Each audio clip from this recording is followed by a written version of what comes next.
ચંપા કાકી ઊભા થાઓ. આ ચંપા કાકીને અમારે લગ્નને 55 વર્ષ થયા અને 55 વર્ષમાંથી અમારે બેયને એક પણ વખત ઝઘડો થયો નથી. આ ચંપા કાકી મારી હારે બાંધ્યા નથી. એટલે તમને પણ બધાને પ્રાર્થના છે બહેનો ને ભાઈઓ, તમે બાંધતા નહીં. કે બિચારાનો ભગવાને એક સેલ ઊંધો ગોઠવો હોય છે, બિચારીને એક સેલ ઊંધો ગોઠવો હોય છે. મને ગોઠવો હોત તો હું એવો હોત, હું એવી હોત. આવો આપણે મનમાં વિચાર કરવાનો, એટલે કોઈ દિવસ ક્રોધ આવશે નહીં. એટલે હવે તમને ક્રોધ ન આવે એને માટે લાંબી વાત નહીં કરતા, આટલું તમને એક જીવન જીવવાની જડીબુટ્ટી આપી છે. અને ડોંગરેજી મહારાજ કહેતા, જે પાળે નહીં એને બોલવાનો અધિકાર નથી. એટલે હું તમને આ પાલન કરીને કહું છું કે મેં 40 વર્ષથી ક્રોધ કર્યો નથી. અને ક્રોધ આટલા નકા 9000 માણસોનો સ્ટાફ છે, આટલો મોટો વ્યવહાર છે, આ બધું આવે મારે ક્રોધ કરખારે એવી જરૂર જ નહીં પડી હોય. પણ તમે સમજો કે એવી કાંઈ જરૂર નથી. એટલે તમે હવે આજથી કાંઈ પડ્યું ભાંગ્યું થવાનું નથી, ક્રોધ કરતા નહીં. અને બીજી એક જડીબુટ્ટી આપું કે તમે આમાંથી ઘણા બધા મારી જેવા જ હશે, કપલ અમારી જેવા. અને અમારે લગ્નને 55 વર્ષ થયા. ચંપા કાકી ઊભા થાઓ. આ ચંપા કાકીને અમારે લગ્નને 55 વર્ષ થયા અને 55 વર્ષમાંથી અમારે બેયને એક પણ વખત ઝઘડો થયો નથી. આ ચંપા કાકી મારી હારે બાંધ્યા નથી. એટલે તમને પણ બધાને પ્રાર્થના છે બહેનો ને ભાઈઓ, તમે બાંધતા નહીં. ધન્યવાદ. જીવન જીવવા જેવું છે, જીવી લેજો. આ તો અમૃતમય છે. અમૃત ગંગા ભલે નામ આપ્યું અમૃતબાનું, પણ ખરેખર જીવન અમૃત છે. આપણું જીવન છે ને એ નદીના પ્રવાહ જેવું છે. નદીનો પ્રવાહ છે ને એ ક્યારેક સીધો હમથળ હાલતો હોય અને ક્યારેક છે ને ઘૂમરી ખાતો હોય અને ક્યારેક બહુ ફાસ્ટ પાણી દોડતું હોય. એવું આપણું જીવન છે. આ જીવનના ભાગરૂપે અત્યારે આપ સૌનું જીવન એકદમ નદી શાંત અને એકદમ નિર્મળ જતી હોય એવું આજે આપ સૌનું જીવન અત્યારે જઈ રહ્યું છે. એના બાના રૂપ છે અમૃત ગંગા તીર્થયાત્રા.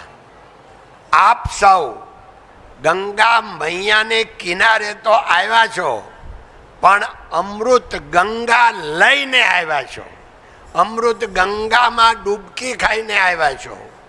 એવા આ પ્રોગ્રામમાં આપ સૌના દર્શન કરવાનો મને લાભો મળ્યો.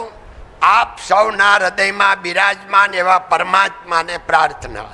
નમસ્કાર. આ પ્રોગ્રામ જેણે આયોજન કર્યું છે એવા મારા લઘુબંધુ શ્રી ધનજીભાઈ એટલે ધનજી દાદા અને એનું આખું કુટુંબ. પૂજ્ય સચ્ચિદાનંદ મહારાજ એમ કહે છે કે અગર આખું કુટુંબ જો સંપીને રહેશે તો એમાં એક વ્યક્તિનો બહુ મોટો ભોગ હોય છે.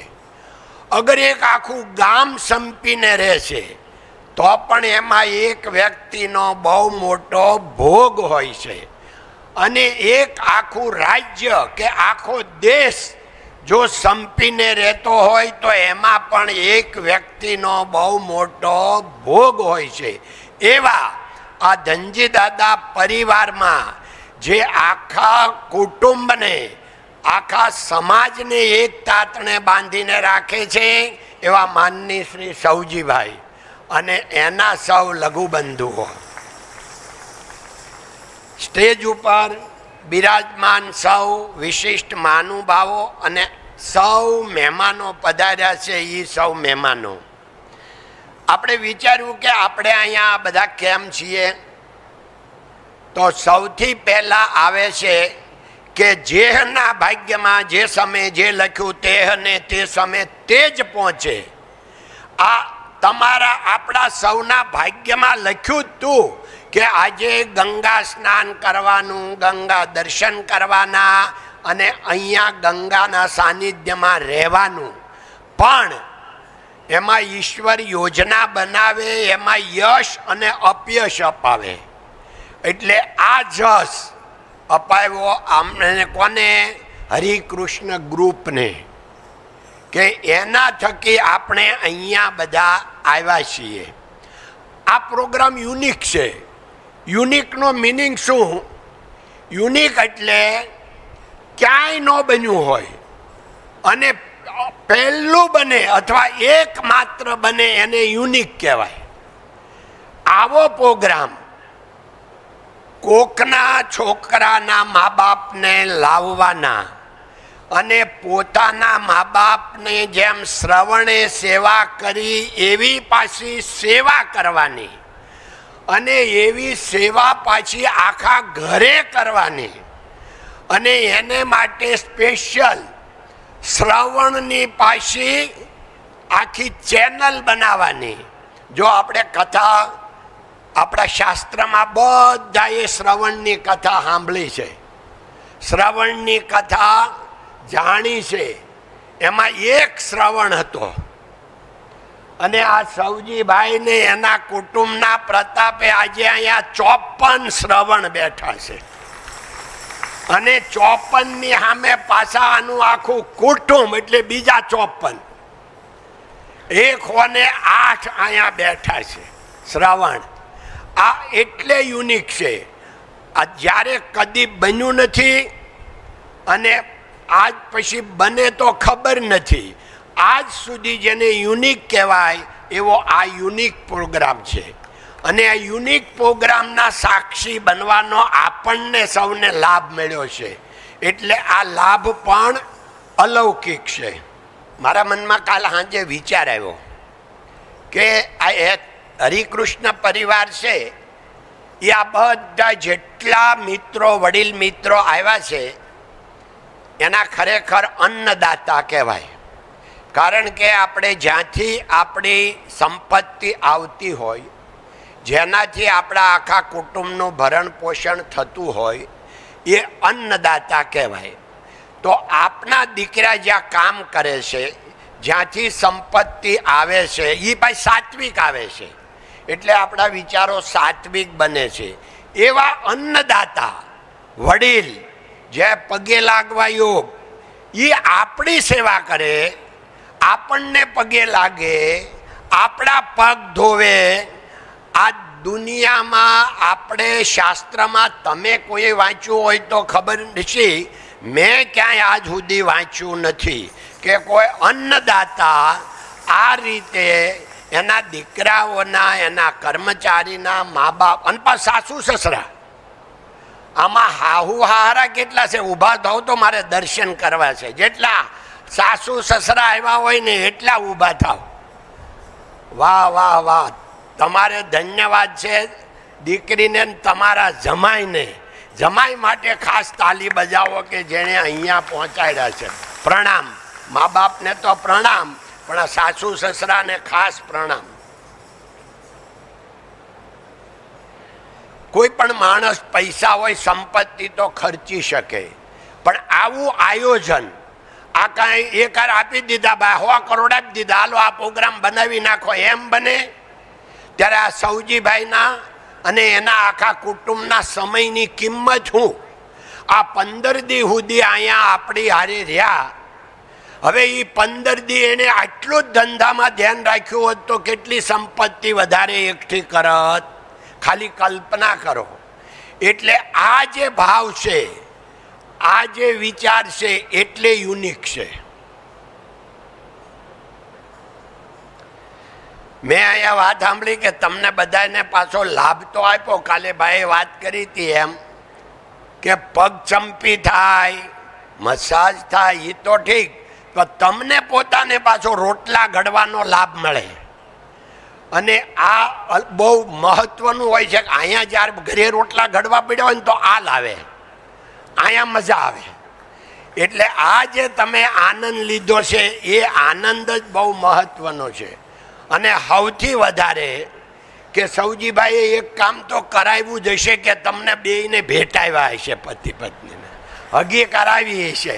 કેટલી મજા આવી. જિંદગીમાં કોઈ દે જાહેરમાં હગી કરી નહોતી, પહેલી વાર.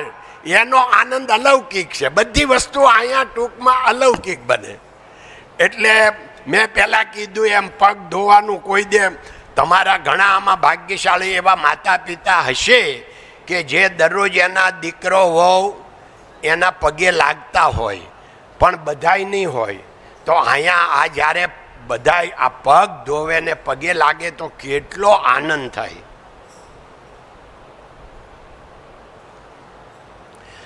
પાછા અહીંયા આ તો બધું છે, ગંગા મૈયા છે, ભક્તિ છે, સત્સંગ છે, અને સૌજીભાઈના આખા ફેમિલીનું સાનિધ્ય છે. આ તો બધું છે, પણ સાથે સાથે પાછા દરરોજ આ ડૉક્ટર જીતેન્દ્ર અઢિયાઈ જેવાય તમને મળે, ગોવિંદ કાકા જેવાય મળે, નેહલબેન જેવાય મળે, અને પાછા જેને કોઈ દે તમે દર્શને ન કરી શકો એવા ગવર્નર સાહેબ આવે, અને રામદેવ બાબા ડાયરેક્ટ તમને મળવા આવે.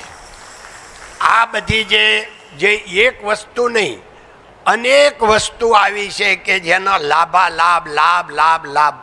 એટલે આપણે એક દુહો છે ને, ધર્મ વધે ધન વધે, ધન વધે મન વધે, મન વધે તો માન વધે, વધત વધત વધ જાય. આ એમ છે કે ધર્મ છે, હરિકૃષ્ણ હોય કે રામકૃષ્ણ હોય, અને કુટુંબમાં ધર્મ છે એટલે ધન વધે, ધન વધે એટલે મન વધે. ભાઈ ધન આવે તો આમાં ઘણાને એવું છે કે મારે ભાઈ 11 કરોડનું દાન કરવું છે, પણ પેલા ભગવાન 100 કરોડ આપે તો 11 કરોડનું દાન કરે ને. એમ ભગવાને આપ્યું હોય તો થાય ને ભાઈ. આ આપ્યું છે. ધર્મ વધે તો ધન વધે, ધન વધે તો મન વધે, અને મન વધે તો માન વધે. ભાઈ તમે પછી આવી રીતે પ્રોગ્રામ કરો તો માન વધે, એટલે વધત વધત વધ જાય. હા, બહુ સારી વાત કરી કે તમે આ ભાઈ થેન્ક યુ હો, તમે યાદ કરાવી દીધું કે તમે આ બધાને તો યાદ કર્યા, પણ 140 આ રાધા કૃષ્ણ કપલ છે એને તો તમે યાદ ન કર્યા. તો આ 140 જે રાધા કૃષ્ણ કપલ છે, ખરેખર એને માટે તો ભગવાને ઉપર જાણે દેવે દીકરા દીધા હોય એમ આ દીકરા દીધા. એ બધા 140 ઊભા થાવ, એના હું દર્શન કરી લઉં. રાધા કૃષ્ણ કપલ,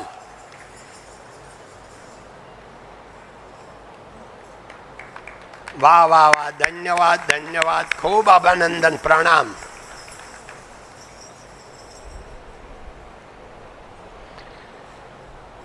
અને પાછું આટલું નહીં, આ તો બધું છે જ. પાછું સવારે સત્સંગ અને સાંજે પાછું એન્જોય. કાલ આપણે કેટલા જલસા કર્યા. મારવાડી ઘુમ્મર ડાન્સ, એ તો છે. વળી પાછી એક દી વીજળી આવે. એટલે દરરોજ આવા બધા પ્રોગ્રામ પાછા આનંદના થયા કરે. ખૂબ આનંદ. આ તબક્કે સૌજીભાઈ વાત કરી કે અમારે ભાઈ આ આપણે ચાલુ કર્યું તો ગોવિંદ કાકાના પ્રસાદીના પૈસા આવ્યા, પણ સૌજીભાઈ આવા તો ગોવિંદ કાકાએ 100 જણાને આપ્યા હશે, પણ બધું ઉગવું જોઈએ ને. વાવેલું તમે જેટલું બી વાવો એ કાંઈ બધું ઉગે નહીં. એટલે આ તમે ઉગાડ્યું છે એટલે ધન્યવાદ તમને છે. હવે થોડીક આપણે વાર્તાલાપ કરીએ કે આપણને સુખ ક્યાંથી મળે. હવે મારે તમને આપણે હવે શું કરવું જોઈએ અને કેવું જીવન જીવવું જોઈએ આવી કોઈ વાત કરવાની નથી, કારણ કે હવે તો આપણે ભાઈ કાંઠે બેઠા છીએ. એટલે કાંઠે બેઠા છે એટલે એવી કોઈ વાત હવે કરવાની નથી. પણ મારે એક તમને જીવન જીવવાની જડીબુટ્ટી આપવી છે કે આ ઉંમરે આપણે શું કરાય તો કોઈને નડાય નહીં. એક જ મુદ્દાનો કાર્યક્રમ આપણે, કોઈને નડવું નહીં. પછી પાડોશી હોય, દીકરો હોય, વહુ હોય, સમાજ હોય, હગાવાલા હોય, વેવાય હોય, અને ગમે ત્યાં કોઈને નડવું નહીં. હવે નડે કોણ ખબર છે? આપણો સ્વભાવ. આપણો એને પગ નડે, આપણો હાથ નડે, આપણું માથું નડે. નડે કોણ ભાઈ? નડે કોણ? સ્વભાવ. સ્વભાવ એટલે કોણ? સ્વભાવ, મારો ભાવ. સ્વ એટલે આપણે, અને આપણો ભાવ, સ્વભાવ. અને સ્વભાવ ક્યાં રહે? સ્વભાવનું રહેણાંક ક્યાં? મિત્રો હા બરાબર, માથામાં રહે, મગજમાં રહે. આ મગજમાં મન રહે અને સ્વભાવ મનમાં રહે. અને મનના 4 પ્રકાર: મન, બુદ્ધિ, ચિત્ત અને અહંકાર. આ મનના 4 નામ. મન તો એક જ છે, પણ જ્યારે સંકલ્પ વિકલ્પ કરે, તમને પહેલા એવો વિચાર આવ્યો હોય કે આ હરિકૃષ્ણમાંથી આવ્યું છે આમંત્રણ, જાવું કે નહીં, એને સંકલ્પ વિકલ્પ કહેવાય, એને મન કહેવાય. પછી જ્યારે નિર્ણય લે કે મારે જાવું જ છે, એને કહેવાય બુદ્ધિ. નિર્ણય કોણ લે? બુદ્ધિ. એ મનનું નામ થઈ ગયું બુદ્ધિ. મન, બુદ્ધિ. પછી ચિત્ત. હવે અહીંયા તમે છો અને મારો દીકરો ને મારો પૌત્ર ને મારો દીકરી શું કરતા હશે, ઓલા બાળ નાના નાના ભૂલકા શું કરતા, એ જે સંકલ્પ વિકલ્પ થાય એને કહેવાય ચિત્ત, ચિંતવન. અને પછી જ્યારે કારક આવે ને, આઈ એમ સમથિંગ, અભિમાન આવે, તું મને ઓળખેશ? હગાભાઈને એમ કહેવો, એટલે બે એક પેટમાં આળોટ્યા અને ઓળખતા નહીં હોય તોય પછી ભાઈને એમ કે તું મને ઓળખેશ? આ અભિમાન. મનના 4 પ્રકાર: મન, બુદ્ધિ, ચિત્ત અને અહંકાર. હવે સ્વભાવ મનમાં રહે. આપણે ખાલી સુધારવાનો છે સ્વભાવ. એટલે આખી જિંદગી સ્વભાવથી જીવાય છે.